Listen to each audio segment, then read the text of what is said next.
పాఠశాల, వేద పాఠశాల, ఆధ్యాత్మిక విద్యార్థుల అధ్యయనశాల, ఆధ్యాత్మిక జీవిత పాఠాల పరిశోధనశాల, ఆది నుండి బైబిల్ క్లుప్త అధ్యయనానికి మరో సదవకాశం. సార్వత్రిక సంఘ అభివృద్ధి కోసం అందరికీ అందుబాటులో నిర్వహించబడుతున్న ఆదర్శ పాఠశాల.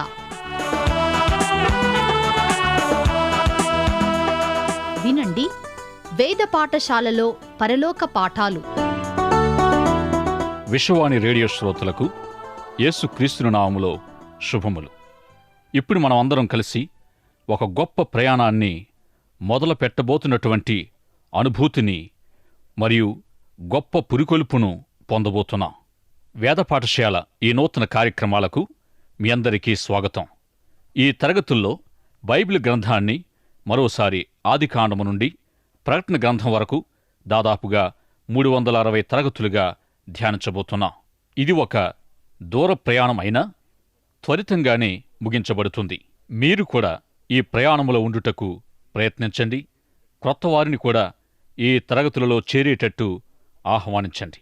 ఉదాహరణకు, మీరు కొంతమందితో కలిసి ఏదైనా పవిత్ర స్థలాన్ని దర్శించిన అనంతరం కొన్ని రోజుల తర్వాత వారితోనే మరలా కలుసుకున్నప్పుడు ఏ విధమైన అనుభూతిని పొందుతారో అదేవిధంగా ఈ బైబిల్లోని 66 పుస్తకాల అధ్యయనం ద్వారా పొందబోతున్నాం. ఈ అధ్యయనములో మనం గమనించవలసిన ముఖ్య విషయాలేమిటంటే, 1, బైబిల్లోని ప్రతి పుస్తకం యొక్క సారాంశం.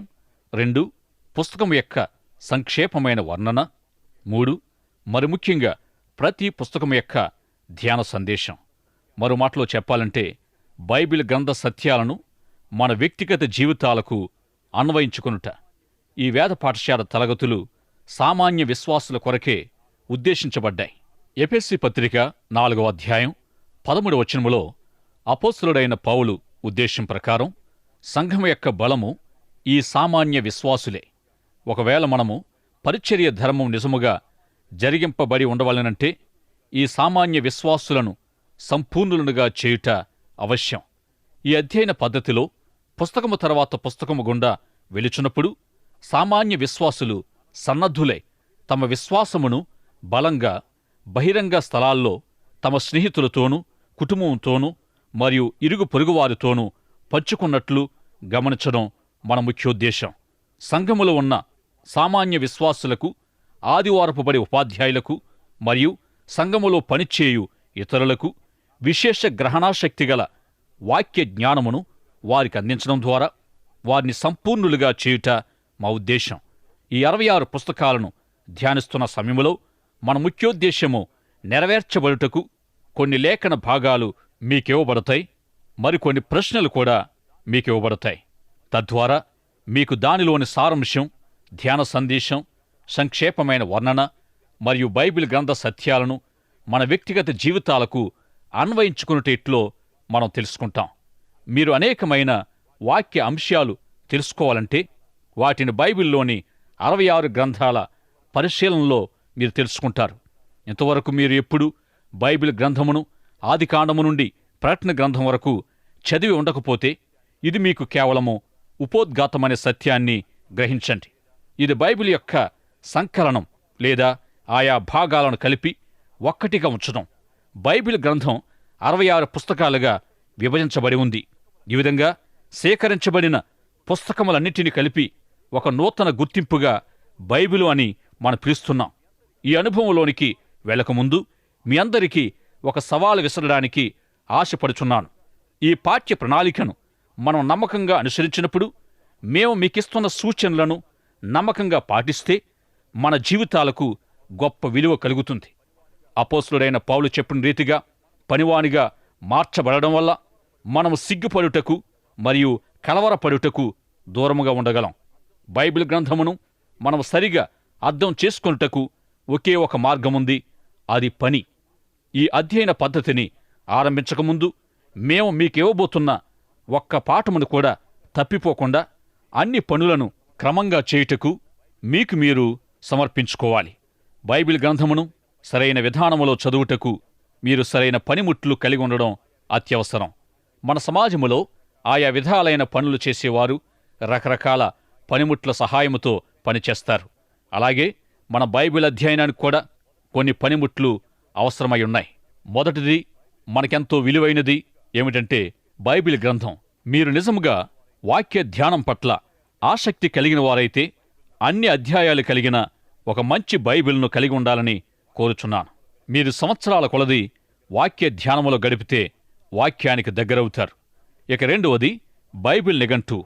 ఇది బైబిల్లోని ప్రతి వ్యక్తిని గూర్చి, వస్తువులను గూర్చి మరియు ఆయా స్థలాలను గూర్చి వివరిస్తుంది. పవిత్ర దేశంగా పిలువబడుతున్న ఇశ్రాయేలు దేశానికి మీరు వెళ్ళినప్పుడు ఈ బైబిల్ నిఘంటువు ఆయా స్థలాలను దర్శించుటకు సహాయకరంగా ఉంటుంది. ఎందుకంటే ఈ నిఘంటువు ఆ పట్టణములో ఉన్న ప్రతి స్థలమును గూర్చి ఎంతో వివరణను మీకిస్తుంది. కాబట్టి ఇది ఎంతో ప్రాముఖ్యమైన పనిముట్టు. ఇక మూడవది, అకారాది పట్టిక. అకారాది పట్టిక అనేది ఒక పుస్తకం.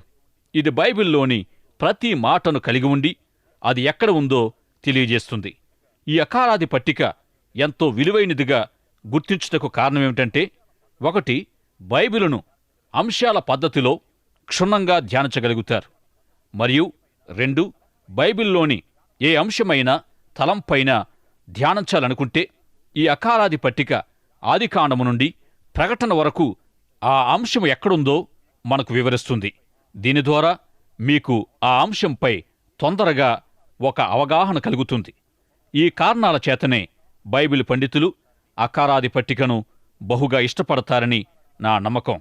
మూడో విషయం, అకారాది పట్టిక ఎందుకు చాలా విలువైన పనిముట్టనగా లేఖనములలోని వచనాలను సూచించుటలో సహాయపడుతుంది. ఉదాహరణకు, ధనాపేక్ష సమస్తమైన కీడులకు మూలము అను వాక్యము బైబిల్ గ్రంథములో ఎక్కడ వ్రాయబడి ఉంది అని ఎవరైనా మిమ్మల్ని ప్రశ్నించినప్పుడు ఎన్నోసార్లు ఇది నాకు తెలియదు, అది ఎక్కడ ఉందో కూడా సరైన అవగాహన నాకు లేదు అని మీరు జవాబిచ్చి ఉండొచ్చు. కాని అకారాది పట్టికలోని ధనము, అపేక్ష, కీడు అనే పదముల ద్వారా చాలా తేలికగా, వేగంగా ఆ వచనం ఎక్కడ వ్రాయబడి ఉందో తెలుసుకోవచ్చు. బైబిల్ను పరిశీలించుటకు మరికొన్ని పనిముట్లున్నాయి. అవి మీకెంతో ఉపయోగకరంగా ఉంటాయి. వాటిని మీకు సిఫారసు చేస్తున్నాను. బైబిల్ వ్యాఖ్యానం. బైబిల్ వ్యాఖ్యానం అనేది ఎంతో ప్రాముఖ్యమైన పనిముట్టు. ఇది బైబిల్ను క్షుణ్ణంగా అర్థం చేసుకొనుటకు ఉపయోగపడుతుంది. ప్రపంచంలో అత్యధికంగా అమ్మబడుచున్న బైబిల్ గ్రంథమును ధ్యానించే అద్భుతమైన ప్రయాణాన్ని కొనసాగించుటకు ఈ పనిముట్లను తీసుకుని రండి. మీ స్నేహితులను ఆహ్వానించడం మర్చిపోకండి.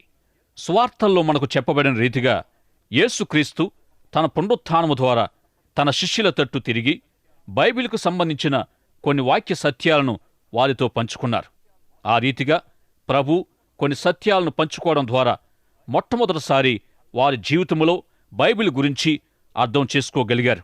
ఈ రీతిగా బైబిల్ను అర్థం చేసుకోవడం ఆరంభమైంది. బైబిల్ను అర్థం చేసుకోవడానికి మరికొన్ని సత్యాలు మీతో పంచుకోవాలని అనుకుంటున్నాను.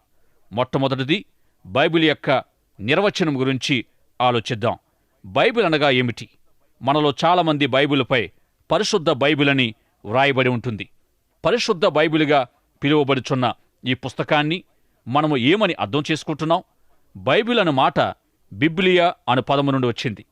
ఇది పుస్తకములు అను బహువచనమును సూచిస్తుంది.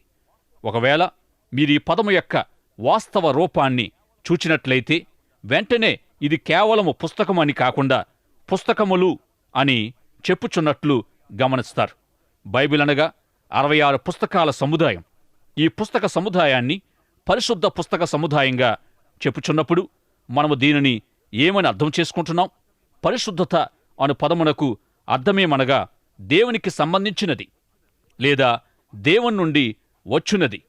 ఒక మాటలో చెప్పాలంటే ఇది దేవునిలో ఒక భాగమని అర్థం. దేవుడు శక్తి అయి ఉన్నాడు.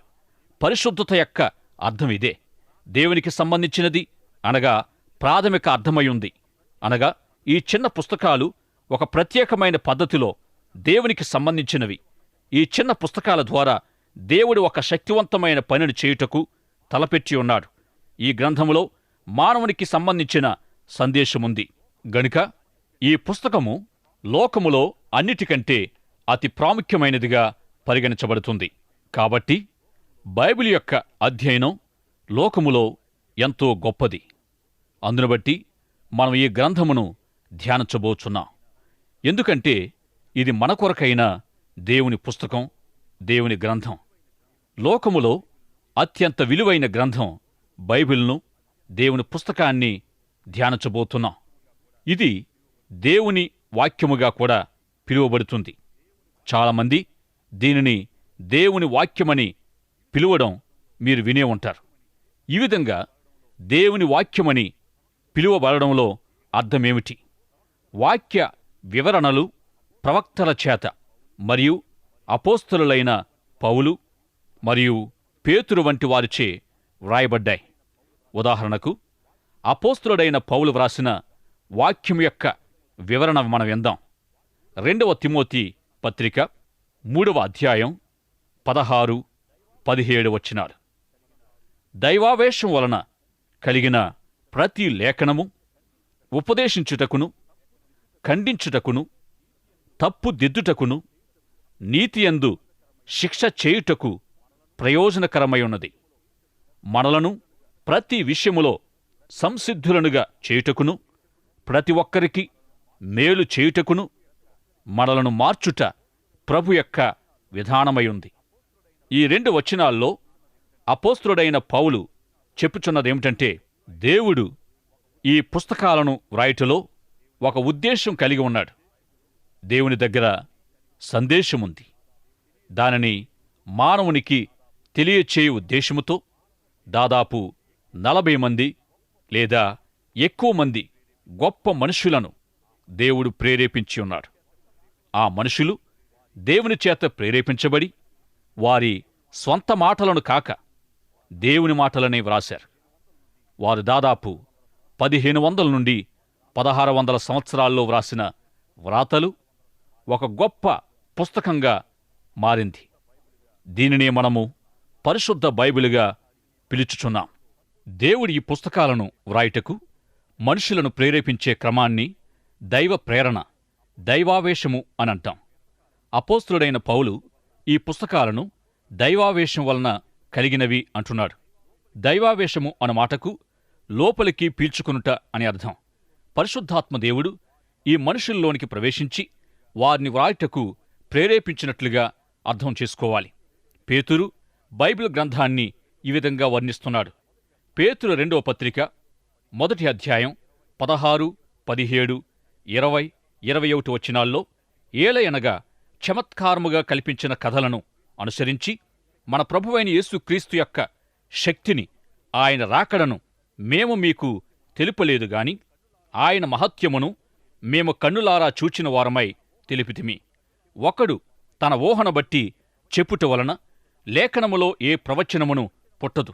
ఎలయనగా ప్రవచనము ఎప్పుడునూ మనుషుని ఇచ్ఛను బట్టి కలుగలేదు గాని మనుషులు పరిశుద్ధాత్మ వలన ప్రేరేపించబడిన వారై దేవుని మూలముగా పలికిరి. పౌలు భక్తుడు చెప్పినదేమిటంటే, ఈ బైబిల్ యొక్క అద్భుతము దైవావేశము లేదా దైవ ప్రేరణ అను క్రమము ద్వారా జరిగిందన్నాడు.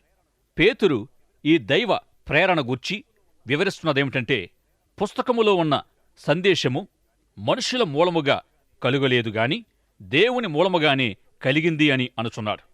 దైవ ప్రేరణచే వ్రాయబడిన అన్ని పుస్తకాల్లోని సందేశాలు దేవుని హృదయములో నుండియే కలిగాయి.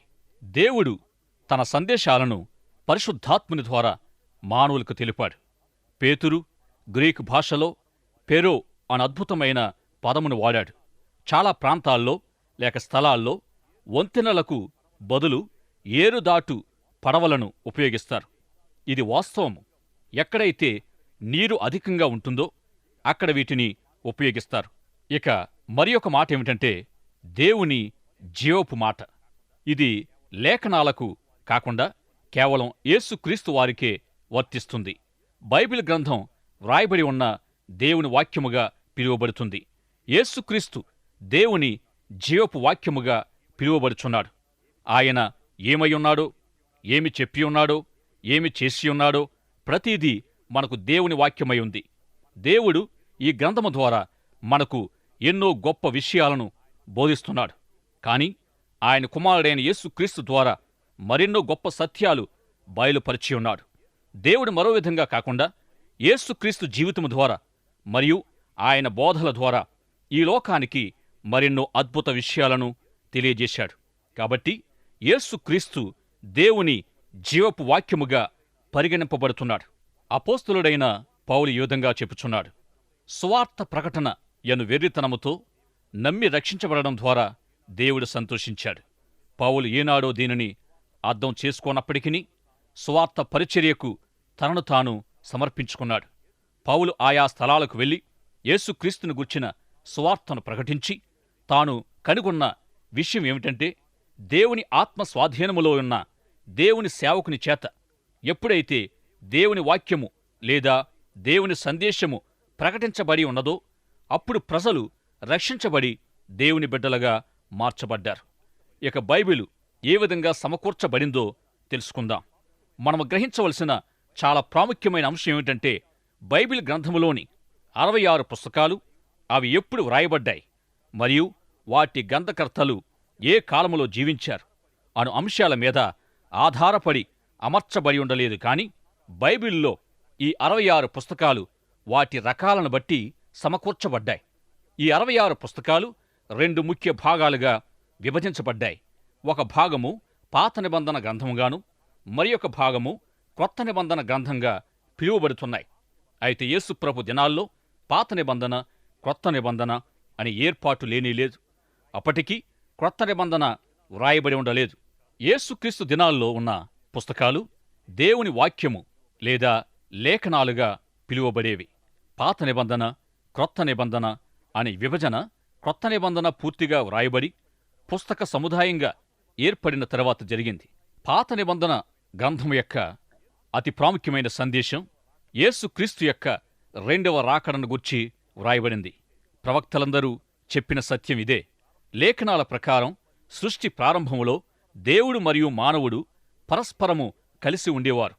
అయితే దేవుడు మానవుని స్వచిత్తం గలవానిగా సృష్టించడం చేత మానవుడు దేవుని నుండి దూరముగా వెలుటకు కోరుకొని ఉన్నాడు. దేవుడు మానవుల్లోని తిరుగుబాటును అవిధేయతను చూచి సహించడు. కాబట్టి దేవుడు మానవునికి దూరమయ్యాడు. ఆ విధంగా దేవుడు మరియు మానవుడు వేరుచేయబడ్డారు. వాక్యానుసారంగా చూచినట్లయితే దేవుడు మరియు మానవుడు వేరుచేయబడుట అనేది ఒక ప్రాథమిక సమస్య.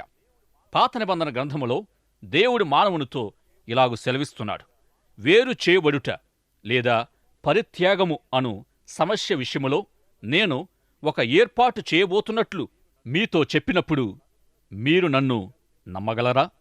అదే రీతిగా కొత్త నిబంధన గ్రంథములో దేవుడు ఇలాగు సెలవిస్తున్నాడు, మీ పరిత్యాగము లేదా వేరు చేయబడుట అను సమస్య విషయము నేను ఒక ఏర్పాటు చేసియున్నాను అని చెప్పినప్పుడు మీరు నన్ను నమ్మగలరా? దయచేసి మీరు గమనించవలసిన విషయం ఏమిటంటే, పాత నిబంధన గ్రంథములోని పుస్తకాలు యేసుక్రీస్తు వస్తాడని, ఆయన దేవునికి మరియు సర్వమానవాళికి మధ్య సమాధానము తీసుకొస్తాడని సెలవిస్తున్నాయి. అదే రీతిగా కొత్త నిబంధన గ్రంథం ఒక శుభవార్తను మనకు తెలుపుతుంది. అదేమంటే యేసుక్రీస్తు వచ్చాడని, ఆయన వచ్చి దేవునికి మానవునికి మధ్య సమాధానము కలుగుజేస్తాడని తెలుపుతుంది. కొత్త నిబంధనలోని సారాంశమంతా మార్కు సువార్తలో 2 మాటల్లో చెప్పబడింది. అవి ఏమంటే, యేసు వచ్చెను. పాత నిబంధన గ్రంథములోని పుస్తకాలు 5 రకాలైన పుస్తకాలుగా విభజించబడ్డాయి. మొదటి 5 ధర్మశాస్త్ర పుస్తకాలు. ఇందులో పూర్తిగా దేవుడు పలికిన స్వచ్ఛమైన మాటలున్నాయి. ఇందులో దేవుడు ఏది తప్పు ఏది ఒప్పు తెలిపాడు. ఇందులోనే దేవుడు నీతి కొరకు తన ప్రమాణాన్ని తెలుపుచున్నాడు. ఈ 5 ధర్మశాస్త్ర పుస్తకాల తర్వాత 10 చరిత్ర పుస్తకాలున్నాయి. ఈ 10 చరిత్ర పుస్తకాల్లో ఇశ్రాయేలీయులు కొన్నిసార్లు ధర్మశాస్త్ర పుస్తకాల ప్రకారం దేవునికి లోబడినట్లు, మరికొన్నిసార్లు దేవునికి లోబడనట్లు మనం గమనిస్తాం. ఇశ్రాయేలీయులు ధర్మశాస్త్రమునకు లోబడినప్పుడు వారు మనకు మాదిరికరంగా ఉన్నారు. లోబడనప్పుడు వారు మనకు ఈ చివరి దినాల్లో హెచ్చరికలుగా ఉన్నారు. కొరింథీ మొదటి పత్రిక 10వ అధ్యాయము 11వ వచనములో పౌలు పాత నిబంధన గ్రంథములోని చరిత్ర పుస్తకాల్లోని విషయాలను మనకు దృష్టాంతాలుగా చెబుతున్నాడు. మీరు చరిత్ర పుస్తకాలను చదువుతున్నప్పుడు వాటిలో మాదిరి జీవితాలను మరియు హెచ్చరికలను మీరు గమనిస్తారు. కొన్నిసార్లు వీరు ధర్మశాస్త్ర ప్రకారము దేవునికి లోబడినట్లు, మరికొన్నిసార్లు లోబడనట్లు మనం గమనిస్తాం. ఎప్పుడైతే ఇశ్రాయేలీయులు దేవునికి లోబడ్డారో దానిని మాదిరికరమైన జీవితాలుగా మనము పరిగణించాలి. ఎప్పుడైతే వారు లోబడలేదో దానిని హెచ్చరికలుగా మనం తీసుకోవాలి. ఇక ఈ చరిత్ర పుస్తకాల తర్వాత కావ్య పుస్తకాలను మనం గమనిస్తాం. ఈ కావ్య పుస్తకాలు ఈ లోకములో జీవిస్తున్న ఆయన ప్రజలు వాక్య ప్రకారము జీవించుటకు వ్రాయబడిన దేవుని సందేశమై ఉన్నాయి. వీటిలో దేవుడు తన సందేశాల ద్వారా ఆయన ప్రజల హృదయాలతో మాట్లాడుచున్నట్లు మనం గమనిస్తాం. ఉదాహరణకు యోబు గ్రంథములో శ్రమలలో ఉన్న తన ప్రజల కొరకు దేవుడు ఒక సందేశాన్ని కలిగి ఉన్నాడు. అదే రీతిగా కీర్తనల గ్రంథములో దేవుని ప్రజలు ఆయనను ఆరాధించే సమయాల్లో వారి హృదయాల్లో సంభవించే ప్రతి విషయమును తెలిపే దేవుని సందేశాన్ని మనం గమనిస్తాం. ఇక సామెతల గ్రంథములో మనము బహిరంగ స్థలాల్లో ఉన్నప్పుడు ప్రజలకు సంబంధించి మన హృదయాల్లో సంభవించే విషయాలను తెలిపే సందేశాన్ని మనం చూడగలం. అసలు సామెతల గ్రంథం ఎందుకు వ్రాయబడింది అంటే, దేవుడు తన ప్రజలు దినము తర్వాత దినము అనుభవం పొందుటకు కాదుగాని మానవ సంబంధాల గూర్చి అయిన అనుభవ జ్ఞానం పొందుటకు వ్రాయబడింది. ఇక ప్రసంగి గ్రంథం తమ హృదయాలలో అనుమానము ఏర్పడినప్పుడు తన ప్రజలకు దేవుడు పంపిన సందేశమయ్యుంది. పరమగీతము అనే గ్రంథం దేవుని ప్రజలు ప్రేమను కలిగున్నప్పుడు దేవుడు పంపిన సందేశమయ్యుంది. ఇది దాదాపుగా క్రొత్తగా పెళ్లి చేసుకున్న ఇద్దరు ప్రేమికుల మధ్య జరిగిన సంభాషణను మీరు వినుచున్నట్లు ఉంటుంది. ఇక పాత నిబంధన గ్రంథములోని మరి యొక్క సాహిత్య భాగము అతి పెద్దదైన భాగము. అది అధ్యాయాలు, వచనాలు కలిగి ఉంది. దానిని ప్రవక్తల గ్రంథాలు అని పిలుస్తాం. ఇది 2 భాగాలుగా విభజించబడింది. మొదట పెద్ద ప్రవక్తలని, తర్వాత చిన్న ప్రవక్తలని పిలువబడడం జరిగింది. ఈ పెద్ద ప్రవక్తలు గొప్పవారు గనుక పెద్ద ప్రవక్తలుగాను, చిన్న ప్రవక్తలు తక్కువవారు గనుక చిన్న ప్రవక్తలుగాను పిలువబడలేదు. ఇక నూతన నిబంధన గ్రంథములో అనగా కొత్త నిబంధన గ్రంథములో కూడా 5 రకాల పుస్తకాలున్నాయి. ఒకటి, యేసు క్రీస్తు యొక్క జీవిత చరిత్రలను తెలిపే 4 సువార్తలున్నాయి. మత్తయి, మార్కు, లూకా మరియు యోహాను సువార్తలు. 2, ఒక చరిత్ర పుస్తకం అనగా అపోస్తలుల కార్యములు. 3, పత్రికలు అనగా పౌలు వ్రాసిన పత్రికలు. ఇక 4, సాధారణ పత్రికలు. పత్రిక అనగా ఉత్తరం. నూతన నిబంధనలోని సగభాగము పౌలు ద్వారా వ్రాయబడింది. ఇక 5, చివరిగా కొత్త నిబంధన గ్రంథం చివరి గ్రంథమైన ప్రకటన గ్రంథముతో ముగిస్తుంది. ఈ గ్రంథము గుర్తులతో కూడిన పుస్తకమయ్యుంది. ఈ ప్రకటన గ్రంథము మీరర్థం చేసుకోవాలన్నా పరిశుద్ధాత్ముని సహాయము తప్పకుండా అవసరమయ్యుంది. ఈ బైబిల్ గ్రంథంలోని 66 పుస్తకాలు అవి ఎప్పుడు వ్రాయబడినవి అనే అంశం మీద ఆధారపడి అమర్చబడలేదు గాని వాటి రకాల మీద ఆధారపడి అమర్చబడడం జరిగింది. ఇక చివరిగా మరోసారి బైబిల్ గ్రంథములోని పుస్తకాల విభజనను జ్ఞాపం చేసుకుందాం. పాత నిబంధన గ్రంథములో 5 రకాల పుస్తకాలు ఉన్నాయి. 1, ధర్మశాస్త్ర గ్రంథాలు, 2 చరిత్ర గ్రంథాలు, 3 కావ్య గ్రంథాలు, 4 పెద్ద ప్రవక్తల గ్రంథాలు, 5 చిన్న ప్రవక్తల గ్రంథాలు. అదేవిధంగా కొత్త నిబంధన గ్రంథములో 5 రకాల పుస్తకాలున్నాయి. 1, 4 సువార్తలు, 2 చరిత్ర పుస్తకం, 3 పౌలు వ్రాసిన పత్రికలు, 4 సాధారణ పత్రికలు, 5 ఒక ప్రవచన గ్రంథం అనగా ప్రకటన గ్రంథం. పాత నిబంధనలోని సందేశమంతా యేసు వచ్చుచున్నాడు అని తెలుపుతుంది. ఇదే పాత నిబంధనలోని పూర్తి సారాంశం. అదే రీతిగా క్రొత్త నిబంధనలోని సందేశమంతా యేసు వచ్చెను అని తెలియజేస్తుంది. ఇదే నూతన నిబంధనలోని పూర్తి సారాంశం. ఇక మీరు చేయవలసిన ముఖ్యమైన పని ఏమిటంటే బైబిల్ గ్రంథములోని అన్ని పుస్తకాలను కంఠస్థం చేయాలి. ఇక వచ్చే తరగతిలో కలుసుకుందాం. అంతవరకు సెలవు. దైవాశీస్సులు. ఆమెన్.